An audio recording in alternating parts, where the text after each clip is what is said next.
सुनो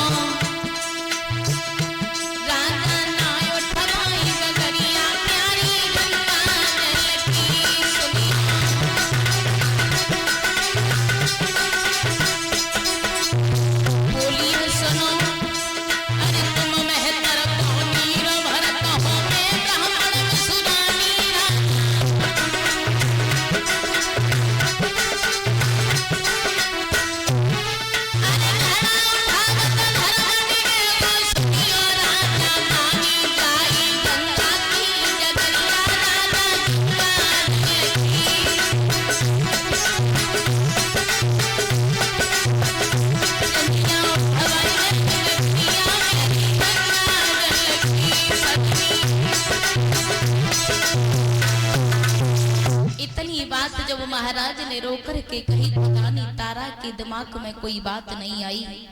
कहने लगी महाराज तुम्हारे घड़ा को बिल्कुल नहीं उठवा सकते, लेकिन एक युक्ति बता रहे हैं।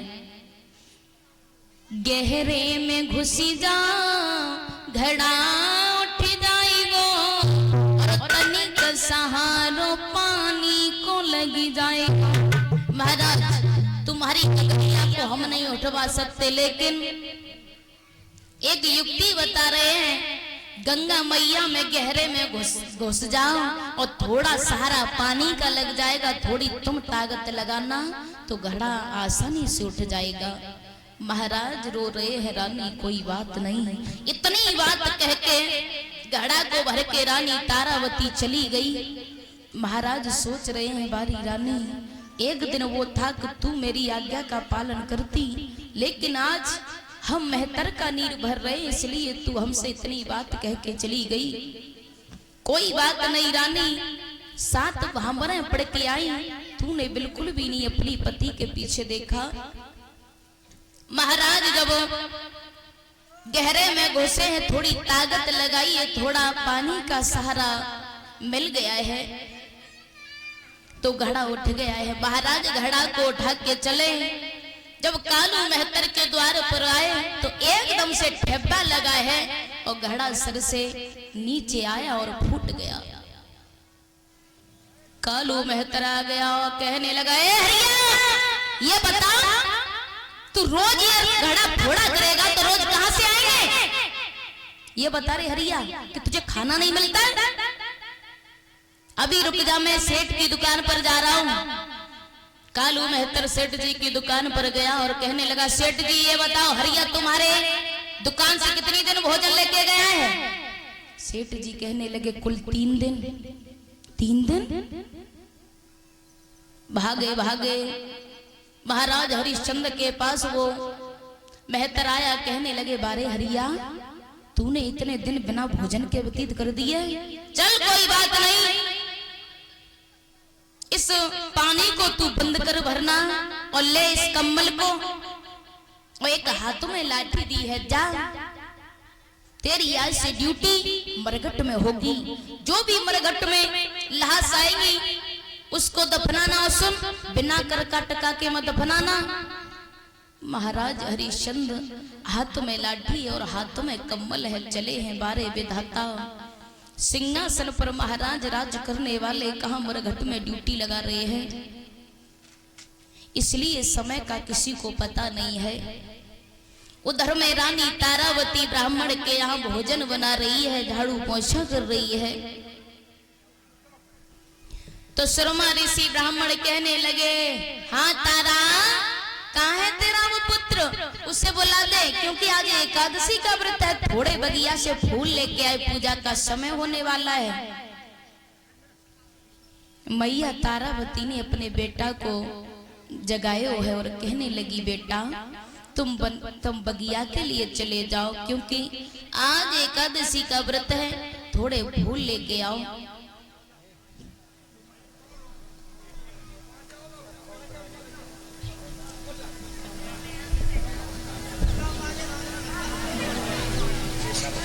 इसी प्रकार मेरे भैया कहने लगी है लाला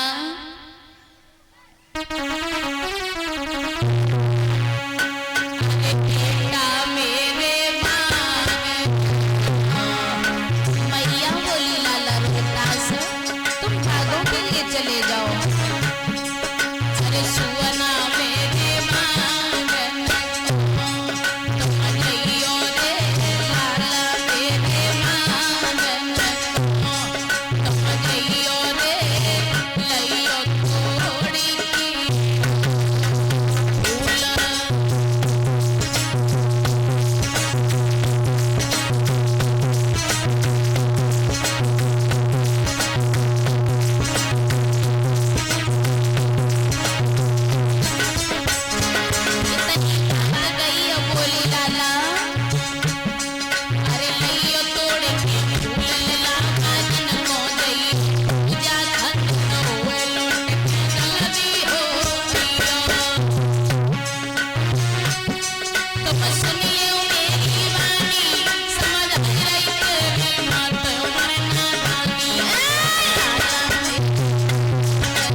जब लाला ने सुनी है तो मैया ने जब झपरिया को हाथ में दिया है, बेटा लो इस झपरिया को और तुम चले जाओ।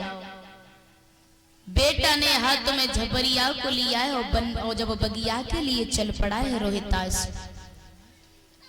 वन में पहुंचा है, बगिया में मेरे भैया खिले हुए फूलों को जब देखा तो बेटा तोड़ तोड़ करके उस झपरिया में रखने लगा है। एक ज्यादा बड़े फूल को जब बेटा ने देखा तो सोचने लगा है कि अगर मैं इस सबसे बड़े फूल को तोड़ के ले जाऊंगा तो मेरी मैया बहुत खुश हो जाएगी। मेरे भैया उसी फूल में विश्वामित्र काले नाग बनकर के बैठे हुए थे। जब बेटा ने बड़े फूल की तरफ तोड़ने के लिए हाथ बढ़ाया, विश्वामित्र ने झट से नाग बन के बेटा को उंगली में खा लिया है।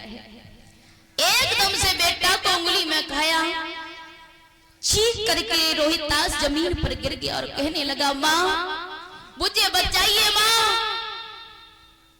कोई हो तो मुझे पानी पिला दो क्योंकि मेरा गला सूख रहा है। मैया ये क्या हुआ, तूने तो मुझे बगिया के लिए फूल तोड़ने के लिए भेजा, लेकिन आज ये क्या हुआ है। उधर में जब बेटा जब रो रहा है, विश्वामित्र ने काशी में आवाज लगा दी है, काशी के लोगों, किसी का पुत्र बगिया में गया था और उसे काले नाग ने डस लिया है, जाके देखो किसका बेटा है। मैया ही मैया चिल्ला रहा है। उधर में मैया भोजन बना रही है, मैया के कानों में आवाज गई तो एकदम से कलेजा हिल गया है। सोचने लगी है शायद मेरा बेटा तो गया था, शायद उसे ही तो काले नाग ने नहीं खा लिया हो।